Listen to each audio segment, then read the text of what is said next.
Hello friends, financial market के beginner module के अंदर हम प्राइमरी मार्केट को स्टडी करके आए। इससे पहले कुछ और चीज़ें स्टडी हमने करी थी और अभी हम जो लगातार हमारा ये चल रहा है पिछली क्लास में भी हमने सेकेंडरी मार्केट को कवर किया और इस क्लास के अंदर भी हम सेकेंडरी मार्केट को ही कवर करेंगे। सेकेंडरी मार्केट में बाकी टर्म्स हमने पहले क्लियर करी थी और आज हम समझेंगे पोर्टफोलियो क्या होता है, डाइवर्सिफिकेशन उसको कैसे करना है। मैं Ishwar Singh, technical analyst, mentor एवं SEBI registered investment adviser. Friends, मेरे वीडियोस को लाइक कीजिए, शेयर कीजिए और इसको ज़्यादा से ज़्यादा सब्सक्राइब कराइए ताकि मैं अपनी इन्फॉर्मेटिव वीडियोस आप सभी तक पहुंचा सकूं। पोर्टफोलियो क्या रहता है? पोर्टफोलियो जब आप अपने कोई भी इन्वेस्टमेंट करते हैं तो इन्वेस्टमेंट करते टाइम इन्वेस्टमेंट को किस किस सेगमेंट के अंदर आपने इन्वेस्टमेंट किया, कहाँ कहाँ आपने उसको इन्वेस्टमेंट किया, तो उस सब का जो कंजक्शन होता है that is called the portfolio. आपने सपोज कि अपना इन्वेस्टमेंट किया, इतने स्टॉक्स इस कंपनी के लिए, इतने स्टॉक्स इस कंपनी के लिए, इतने स्टॉक्स इस कंपनी के लिए, फिर आपने म्यूचुअल फंड लिया, फिर आपने कोई दूसरी एसेट ली, फिर आपने कोई फाइनेंशियल दूसरी एसेट ली, मतलब टोटल ओवरऑल जितनी भी एसेट आपने उसमें एक्यूमुलेट करी वो सारी की सारी आपकी पोर्टफोलियो। जैसे कि पोर्टफोलियो जब आप अपने फोटोग्राफ्स कराते हो, डिफरेंट लोकेशन पे कराते हो, डिफरेंट टाइप से कराते हो और उनको जब कंबाइन करते हो एक एल्बम के अंदर, वो भी आपका पोर्टफोलियो होता है। तो यहाँ भी पोर्टफोलियो का टर्म मतलब ये ही हुआ कि आपके डिफरेंट जो एसेट क्लास हैं या फिर एक ही स्टॉक मार्केट की अगर हम बात करें तो डिफरेंट कंपनीज़ के स्टॉक आपने एक अपने उसमें बंच में रखे हुए हैं। यानी कि जो सारी की सारी जो असेट हैं, आपने जो भी असेट आपने परचेज़ करी उनका जो बंच है वो क्या है? पोर्टफोलियो। अब आपने पोर्टफोलियो बना लिया, लेकिन आपका पोर्टफोलियो होना कैसा चाहिए? पोर्टफोलियो में आपने एक स्टॉक रखा तब भी आपका पोर्टफोलियो, एक से ज़्यादा जितने भी स्टॉक रखे वो पोर्टफोलियो, दूसरी असेट क्लास उसमें शामिल करें वो पोर्टफोलियो के अंदर आती हैं। तो आपने अपना पोर्टफोलियो बनाना है। पोर्टफोलियो में एक से ज़्यादा असेट क्लास आपको रखनी है, एक से ज़्यादा स्टॉक क्लास आपको रखनी है, इसको डाइवर्सिफाइड करना है। अगर आपको इसको मैक्सिमम रिटर्न की तरफ लेकर जाना है और उसका रिस्क मिनिमम करना है तो आपको क्या करना चाहिए? उस पोर्टफोलियो को डाइवर्सिफाइड करना चाहिए। अब डाइवर्सिफिकेशन क्या होता है? डाइवर्सिफिकेशन मतलब ये होता है कि पोर्टफोलियो में जिन जिन असेट्स को आपको इंक्लूड करना है वो असेट्स डाइवर्सिफाइड होनी चाहिए, यानी कि डिफरेंट असेट क्लास से वो बिलोंग करनी चाहिए। सपोज कि आप एक पोर्टफोलियो बना रहे हो, अगर आपने उसमें एक ही सेक्टर के कुछ शेयर्स को खरीद लिया और किसी वजह से कोई भी रिस्क बना मार्केट पर उस पर्टिकुलर सेक्टर के ऊपर, तो क्या होगा? आपको लॉस आ जाएगा। या फिर सिर्फ स्टॉक मार्केट ही आपने उसमें, स्टॉक्स में आप पैसा लगा रहे हैं, स्टॉक मार्केट में आप पैसा लगा रहे हैं, आपने अपना जो पोर्टफोलियो बनाया वो सिर्फ स्टॉक्स का पोर्टफोलियो बनाया और किसी भी वजह से स्टॉक मार्केट के अंदर क्राइसिस आ जाता है तब आपको लॉसेज आ जाएंगे। यानी कि एक आपको बैलेंस्ड अप्रोच आपको रखना है। आपको जब अपना पोर्टफोलियो बनाएं तो अपने दिमाग को खुला रखें और ध्यान में रहें ये सारी चीज़ें कि मार्केट रिस्क के अंदर चलता है। हमेशा मार्केट के अंदर अगर रिटर्न बना रहता है तो रिस्क भी बना रहता है और उस रिस्क को डाइल्यूट करने के लिए, रिस्क को मिनिमाइज़ करने के लिए अपने पोर्टफोलियो को मैक्सिमाइज़ करना होता है। और वो मैक्सिमाइज़ कैसे होता है? डाइवर्सिफिकेशन कैसे होता है? वो डाइवर्सिफिकेशन होता है कि डिफरेंट असेट क्लास में आप उसमें इन्वेस्टमेंट कीजिए ताकि आपका रिस्क मैनेजमेंट हो सके, आपका जो रिस्क है वो रिड्यूस हो सके। उसमें एक रेंज ऑफ असेट क्लास आप उसमें इंक्रीज़ कीजिए, इन्वॉल्व कीजिए, तभी जाके आपका पोर्टफोलियो बैलेंस हो पाएगा। सपोज़ आपने स्टॉक मार्केट में भी इन्वेस्टमेंट किया, आपने म्यूचुअल फंड के अंदर भी इन्वेस्टमेंट किया, आपने गवर्नमेंट सिक्योरिटीज़ के अंदर भी आपने इन्वेस्टमेंट किया, आपने डेट इंस्ट्रूमेंट्स के अंदर भी इन्वेस्टमेंट किया, आपने इंश्योरेंस कंपनीज़ के अंदर भी इन्वेस्टमेंट किया, आपने प्रॉपर्टी के अंदर इन्वेस्टमेंट किया, आपने कमोडिटीज़ के अंदर इन्वेस्टमेंट किया जैसे कि गोल्ड में किया, सिल्वर में किया, एल्युमिनियम, कॉपर, लेड। तो डिफरेंट असेट क्लास में जब आप इन्वेस्टमेंट कर देते हैं तब होता क्या है? आपने सेविंग्स में किया, आपने पीपीएफ में किया, आपने पोस्ट ऑफिस स्कीम्स के अंदर किया, तो इतनी सारी असेट क्लास आपके पास में अवेलेबल होती हैं। तो अपने गोल को देखते हुए कि आपका फाइनेंशियल गोल क्या है, कितने टाइम के लिए आपने गोल बनाया है और गोल से क्या एक्सपेक्टेड आपको रिटर्न है। सपोज़ कि एक टाइम पर आपका स्टॉक मार्केट क्रैश कर रहा है, जो आपने स्टॉक्स अपने पोर्टफोलियो में शामिल कर रखे हैं वो क्रैश कर रहे हैं, तो आपको बैलेंस कौन करेगा? आपको बैलेंस करेंगे बॉन्ड और डिवेंचर उस टाइम पर, यानी कि डेट इंस्ट्रूमेंट्स। क्योंकि आप डेट इंस्ट्रूमेंट्स में क्या होता है? मार्केट के क्राइसिस का कोई फ़र्क नहीं पड़ता। मार्केट अगर ब्रेकडाउन भी मार्केट होता है, उसमें कॉन्ट्रैक्शन मार्केट के अंदर आता है तो कोई फ़र्क नहीं होता कोई करेक्शन आने के बाद में उस सिक्योरिटीज़ के ऊपर जो कि हमारी डेट सिक्योरिटीज़ हैं उन पे फ़र्क नहीं पड़ता, क्योंकि उन पर एक कूपन रेट आपको कंटिन्यूस मिलता रहता है, यानी कि आपको एक इंटरेस्ट मिलता रहता है। आपने एफडीज़ में पैसा लगाया, आपने सेविंग अकाउंट्स में पैसा लगाया, आपने पीपीएफ में पैसा लगाया, तो वो स्टॉक मार्केट से कोरिलेट नहीं कर रहे। स्टॉक मार्केट में क्राइसिस आ रहा है और वो क्रैश हो भी रहा है, तब भी आपको कोई फ़र्क नहीं पड़ रहा। अगर वहाँ से मार्केट टूट रहा है तो यहाँ से कुछ ना कुछ रिटर्न आ रहा है। अल्टीमेटली आपका जो पोर्टफोलियो बैलेंस्ड ग्रो कर रहा है। पोर्टफोलियो आपका बैलेंस्ड ग्रो तभी करेगा तब आप डिफरेंट असेट्स क्लास के अंदर पैसा लगाएंगे। अगर रियल एस्टेट में आपने पैसा लगा रखा है, रियल एस्टेट किसी वजह से अगर टूटता है, नीचे जा रहा है, किसी वजह से उसका डिमांड कम हो रहा है, तो आपको स्टॉक्स में इन्वेस्टमेंट जो कर रखा है आपने, वहाँ से रिटर्न मिलेगा। आपने म्यूचुअल फंड में जो इन्वेस्टमेंट कर रखा है वहाँ से आपको रिटर्न मिलेगा। आपने पॉलिसीज़ ले रखी हैं, इंश्योरेंस ले रखे हैं, वहाँ से आपको रिटर्न आएगा। यानी कि अगर कहीं से आपको लॉस आ रहा है तो कहीं से आपको रिटर्न्स आएंगे। और डाइवर्सिफिकेशन जो है इतना माइन्यूटली करना चाहिए। ये तो मैंने डिफरेंट आपको असेट क्लास बताए। असेट क्लास के अंदर भी अगर सेम असेट क्लास के अंदर भी आप जा रहे हो, एक असेट क्लास के अंदर आप इन्वेस्टमेंट कर रहे हो, तो उस असेट क्लास के अंदर भी सेक्टर्स को भी डाइवर्सिफाइड कर दीजिए और स्टॉक्स को भी डाइवर्सिफाइड कर दीजिए। सपोज़ कि आपने स्टॉक मार्केट के अंदर इन्वेस्टमेंट किया है, तो आप क्या करेंगे, आप सारी की सारी इन्वेस्टमेंट एनर्जी सेक्टर के अंदर नहीं करेंगे।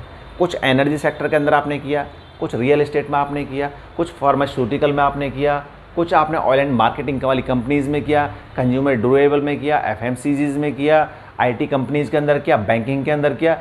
यानी कि यहाँ भी क्लासेस उसके डिफरेंट कर दिए, यानी कि अलग अलग सेक्टर का एलोकेशन कर दिया। ठीक है, यहाँ भी डाइवर्सिफिकेशन कर दिया आपने। फिर डाइवर्सिफिकेशन को और ज़्यादा माइन्यूट करने के लिए आपको लार्ज कैप में भी इन्वेस्टमेंट करना चाहिए, मिड कैप में भी आपने इन्वेस्टमेंट किया, और आपने पेनी स्टॉक्स में यानी कि स्मॉल कैप के अंदर भी इन्वेस्टमेंट किया। तो हर लेवल के अंदर आप उसको इतना माइन्यूटली डाइवर्सिफाइड कर दीजिए कि मार्केट के करेक्शन का कोई भी उसके ऊपर बहुत ज़्यादा नेगेटिव इम्पैक्ट ना पड़े, क्योंकि आप डाइवर्सिफाइड चल रहे हो। You do not have to put all eggs in a single basket, यानी कि सारे अंडे अगर आप एक ही बास्केट में रख दोगे तो अगर वो टूटेंगे तो सारे टूटेंगे। दोनों पैर से कभी भी नदी की गहराई नहीं नापनी चाहिए, उसको डाइवर्सिफाई कीजिए। एक पैर रखिए, एक बाहर रखिए, एक इस असेट क्लास के अंदर इन्वेस्टमेंट रखिए, एक इस असेट क्लास के अंदर इन्वेस्टमेंट रखिए। जब आप डिफरेंट इसको असेट क्लास में डाइवर्सिफाई कर देंगे अपने पोर्टफोलियो को, तो आपका पोर्टफोलियो आपको बैलेंस्ड ग्रोथ देगा। तो आपको कैसा पोर्टफोलियो बनाना है, आपको डाइवर्सिफाइड पोर्टफोलियो बनाना है। नेक्स्ट जो टर्म आता है वो आता है डेट इंस्ट्रूमेंट। डेट इंस्ट्रूमेंट्स क्या हैं? डेट इंस्ट्रूमेंट बेसिकली होता है क्या है कि एक जो लेंडर जो होता है वो कुछ अमाउंट लैंड करता है और दूसरा उसको बोरो करता है। अब डेट इंस्ट्रूमेंट इस केस में क्या हुआ, डेट इंस्ट्रूमेंट डिबेंचर हुआ, बॉन्ड हुआ। यानी कि कोई भी गवर्नमेंट, सपोज बॉन्ड की बात करते हैं हम, जिसमें सेंट्रल गवर्नमेंट और स्टेट गवर्नमेंट अपने बॉन्ड इशू करती है, और बॉन्ड इशू करने के बाद में क्या करती है, वो पब्लिक से पैसा रेज करती है। यानी कि पब्लिक क्या करती है, उस पब्लिक या फिर इंस्टीट्यूशनल, ज़्यादातर तो इसमें बॉन्ड्स में जो इन्वेस्टमेंट आता है वो इंस्टीट्यूशनल इन्वेस्टर्स का आता है, क्योंकि इसमें मेनली जो बड़ा पार्ट जो होता है वो इंस्टीट्यूशनल इन्वेस्टर का होता है। तो उसने क्या किया, गवर्नमेंट ने सिक्योरिटीज़ अपनी इशू कर दी। सिक्योरिटी कौन सी थी? बॉन्ड इशू उसने कर दी है। उसके बदले में उसको क्या मिला, उसको अमाउंट आया इंस्टीट्यूशनल इन्वेस्टर से, और वो अमाउंट वो यूज़ करेगा अपने एक्सपेंशन के लिए, जो उसके गवर्नमेंट के प्लान है उसके लिए।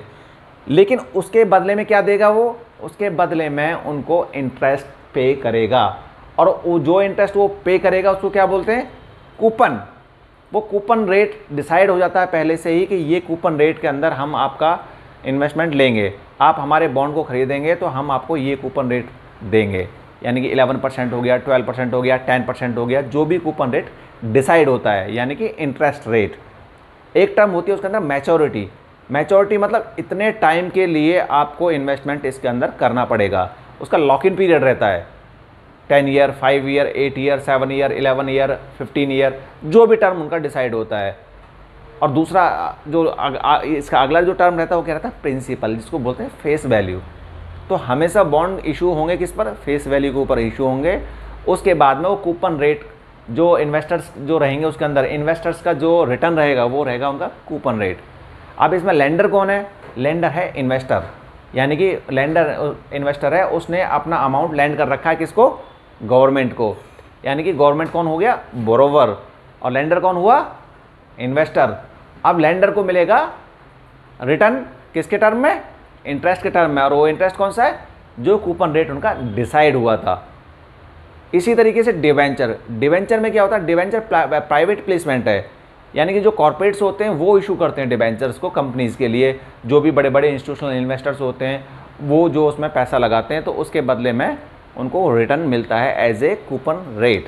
तो डेट इंस्ट्रूमेंट बेसिकली क्या हुआ, डेट इंस्ट्रूमेंट एक तरीके से लोन हुआ। वो लोन लेते हैं, एक पार्टी लोन लेती है, दो पार्टीज़ के बीच का एक एग्रीमेंट होता है, एक पार्टी लोन देती है, दूसरी पार्टी लोन लेती है। जो पार्टी लोन लेती है वो लोन देने वाली पार्टी को इंटरेस्ट पे करती है। जैसे कि आप बैंक्स में देखते आए, अगर आप बैंक से लोन लेते हैं और बैंक ने आपको पैसा दिया तो आपको उसके बदले में क्या करना होता है, आपको इंटरेस्ट पे करना होता है, और वो पीरियडिकली इंटरेस्ट आप पे करते हैं। मंथली हो गया, क्वार्टरली हो गया, हाफ ईयरली हो गया या ईयरली हो गया, वो टर्म डिसाइड हो जाता है जो आपका एग्रीमेंट होता है। तो आपको इंटरेस्ट उसको पे करना है, और एंड ऑफ द टाइम आपको प्रिंसिपल भी उसको पे करना है, यानी कि प्रिंसिपल प्लस इंटरेस्ट आपको उसको पे करना है। वैसे ही डेट इंस्ट्रूमेंट्स के अंदर होगा। डेट इंस्ट्रूमेंट में जो इन्वेस्टर होगा वो लेंडर होगा, वो आपको एक अमाउंट दे रहा है, एक आपको लोन दे रहा है, उसके बदले में आप उसको जो कूपन रेट पे उनको इंटरेस्ट डिसाइड हुआ था वो कूपन आप उसको पीरियडिकली देते रहेंगे। जितने टाइम के लिए डिसाइड हुआ था उतना टाइम आपका लॉक इन पीरियड हो गया। अब इसका फीचर आपको मैंने बता दिया, इसमें मैच्योरिटी रहता है, इसमें कूपन रेट रहता है, और इसमें प्रिंसिपल अमाउंट रहता है। प्रिंसिपल अमाउंट कौन सा हो गया, जो उसका फेस वैल्यू है, जिस पर उसने इशू किया है उसको। तो इशूअर जो हो गया वो कौन हो गया, बोरोवर हो गया, इन्वेस्टर हो गया लेंडर। Got it. अगली चीज़ क्या है, इसमें जो सेगमेंट होते हैं, सेगमेंट में बता चुका हूँ आपको, सेगमेंट कौन कौन से सेगमेंट इसके अंदर काम करते हैं। इसमें गवर्नमेंट सेक्टर्स ज़्यादा मूव करते हैं, ज़्यादा इसमें जो हिस्सेदारी रहती है गवर्नमेंट सेक्टर्स की या फिर PSUs की होती है।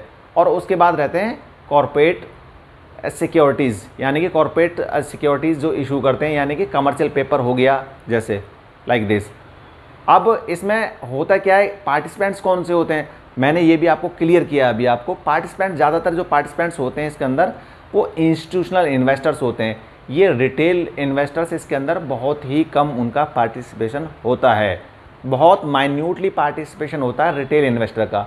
ज़्यादा के ज़्यादातर इसमें कौन से होते हैं, इंस्टीट्यूशनल इन्वेस्टर। और इंस्टीट्यूशनल इन्वेस्टर कौन हो गए, जैसे कि बैंक हो गया, आपका LIC हो गया, इंश्योरेंस की दूसरी कंपनीज होगी, म्यूचुअल फंड हो गया, PPF हो गया, पेंशन फंड्स हो गए, ये सब इनके इन्वेस्टर्स होते हैं। यानी कि बड़े बड़े इंस्टीट्यूशनल इन्वेस्टर्स इसके अंदर पैसा अपना लगाते हैं, क्योंकि ये पब्लिक से पैसा लेते हैं और पब्लिक को उसको रिटर्न करना होता है, उस पर रिटर्न देना होता है। तो वो भी अपना पोर्टफोलियो डाइवर्सिफाई करके चलते हैं। अगर म्यूचुअल फंड ने आपसे पैसा लिया तो वो म्यूचुअल फंड क्या करेगा, सिर्फ स्टॉक्स में पैसा लगा रहा है ऐसा ज़रूरी नहीं। जो भी आपके साथ में उसका टर्म डिसाइड हुआ है, जिस भी फंड के अंदर वो पैसा लगा रहा है, तो वो आपको बताएगा कि इतना पैसा वो एलोकेट कर रहा है स्टॉक मार्केट के अंदर, इक्विटीज़ के अंदर, इतना पैसा एलोकेट कर रहा है डेट इंस्ट्रूमेंट्स के अंदर। तो डेट इंस्ट्रूमेंट में पैसा कहाँ से एलोकेट करता है, वो वही पैसा होता है जो गवर्नमेंट को वो पे करता है। गवर्नमेंट एज ए बॉन्ड जब इशू करती है, वो पैसा गवर्नमेंट को देता है, उसके बदले में बॉन्ड लेता है और रिटर्न में उसको कूपन रेट मिलता है। वो ऐसा इसलिए करता है ताकि एक बैलेंस अप्रोच अपने इन्वेस्टर्स को दे सके। जब रिटर्न देने की बात आए, रिटर्न देने का टाइम आए, तो स्टॉक मार्केट से भी कुछ क्यूमुलेटिव रिटर्न्स उसको मिले और एज वेल एज आपको रिटर्न मिले डेट इंस्ट्रूमेंट से भी। तो जितने भी फंड हाउसेज होते हैं, अब इंश्योरेंस कंपनीज भी यही करती हैं। इस सारे के सारे जो बड़े बड़े इंस्टीट्यूशनल इन्वेस्टर होते हैं, इनका बेसिकली होता क्या है, ये पब्लिक से पैसा रेज करते हैं। इंश्योरेंस कंपनीज भी क्या करती हैं, पब्लिक से पैसा रेज करती हैं। पेंशन फंड्स क्या करते हैं, पब्लिक से पैसा रेज करते हैं। PPF क्या करता है, पब्लिक से पैसा रेज करते हैं। और पैसा रेज करने के बाद में जो अमाउंट उनसे रेज करते हैं उस पर उनको रिटर्न देते हैं।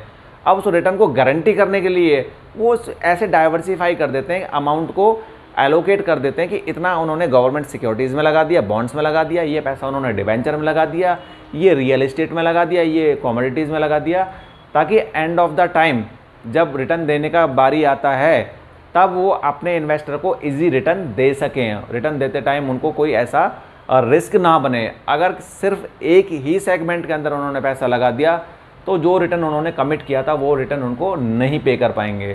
सारा का सारा पैसा सिर्फ गवर्नमेंट सिक्योरिटीज़ में लगा दें ऐसा भी नहीं, क्योंकि वहाँ पर रिटर्न क्या रहेगा, एक लिमिटेड रिटर्न रहेगा। और रिटर्न हमें देना है थोड़ा सा ज़्यादा, जिसमें अपना भी निकले और इन्वेस्टर्स को भी रिटर्न हम दे पाएँ। तो समझ में आया, पोर्टफोलियो हो गया, पोर्टफोलियो का डाइवर्सिफिकेशन हो गया, डेट इंस्ट्रूमेंट के बारे में डीप में मैंने आपको बता दिया। और एक चीज़, होता क्या है कि स्टॉक मार्केट के अंदर या फिर फाइनेंशियल मार्केट के अंदर एक टर्म जो चलती है लगातार, वो होता है low risk low return, high risk high return. तो होता क्या है, जो गवर्नमेंट बॉन्ड्स होते हैं इनको क्रेडिट रेटिंग जो एजेंसीज होती हैं वो रेटिंग करती हैं, जिसका रेटिंग जितना स्ट्रांग रहता है वो उतना ही कम इंटरेस्ट पे करता है, उतना ही कम कूपन रेट उसका रहता है। यानी कि सिक्योर है वो, जितना ज़्यादा सिक्योर है, जितनी अच्छी रेटिंग उसकी है, वो अपने इन्वेस्टर को उतना ही कम अमाउंट पे करता है एज ए कूपन। और इन्वेस्टर्स फिर उसमें पैसा क्यों लगाते हैं फिर भी, क्योंकि इन्वेस्टर्स को गारंटी रहता है कि उनका पैसा जिस जगह पर लग रहा है वो पैसा सेफ़ है, वो पैसा सिक्योर है, वो सही जगह पर उनका पैसा लग रहा है।